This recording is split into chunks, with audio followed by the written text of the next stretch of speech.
ॐ नमो नारायणाय। ॐ नमो नारायणाय।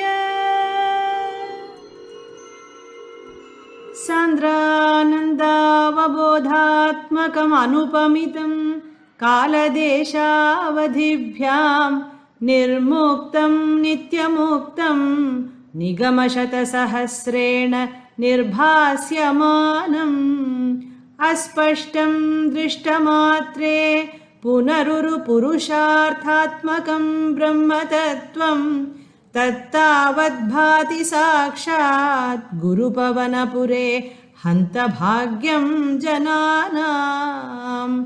एवं दुर्लभ्यवस्तुन्यपि सुलभतया हस्तलब्धे यदन्यत् तन्वा वाचा धिया वा भजति बत जनः क्षुद्रतैव स्फुटेयम्। एते तावद्वयं तु स्थिरतरमनसा विश्वपीडापहत्यै निःशेषात्मानमेनं गुरुपवनपुराधीशमेवाश्रयामः।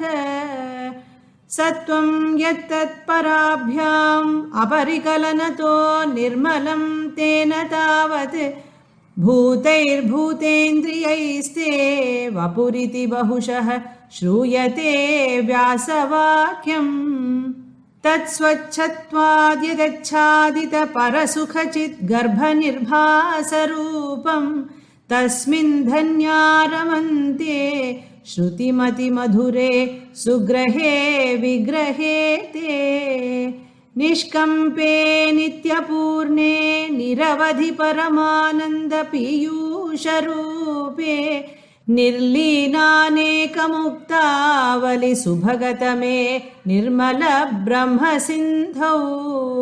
कल्लोलोल्लासतुल्यं खलु विमलतरं सत्त्वमाहुस्तदात्मा कस्मान्नो निष्कलस्त्वं सकल इति वचः त्वत्कलास्वेव भूमन्।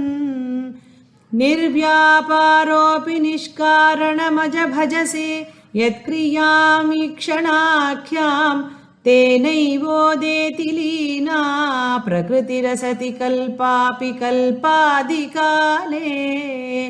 तस्या संशुद्धमंशं कमपि तमतिरोधायकं सत्त्वरूपं सत्त्वं धृत्वा दधासि स्वमहिमविभवाकुण्ठवैकुण्ठरूपम्। तत्ते प्रत्यग्रधाराधरललितकलायावलीकेलिकारं लावण्यस्यैकसारं सुकृतिजनदृशां पूर्णपुण्यावतारम्।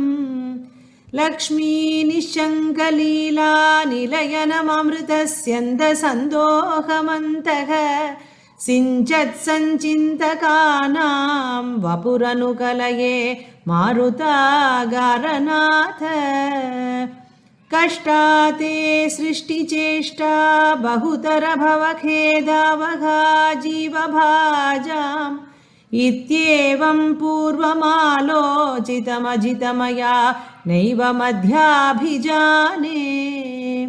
नो चेज्जीवा कथं वा मधुरतरमिदं त्वद्वपुश्छिद्रसार्द्रं नेत्रैः श्रोत्रैश्च पीत्वा परमरससुधां बोधिपूरे रमेरन्।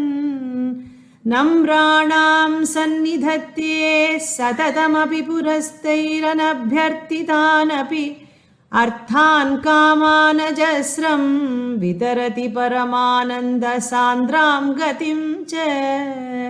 इत्थं निःशेषलभ्यो निरवधिकफलः पारिजातो हरे त्वं क्षुद्रं तं शक्रवाटी द्रुममभिलषति व्यर्थमर्थिव्रजोऽयम्।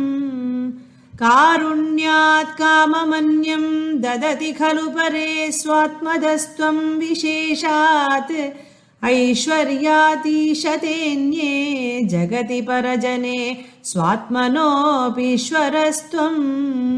त्वय्युच्चैरारमन्ति प्रतिपदमधुरे चेतनास्वितभाग्याः त्वं चात्मा राम एवेत्यतुलगुणगणाधार शौर्ये नमस्ते ऐश्वर्यं शङ्करादीश्वर विनियमनं विश्वतेजोहराणां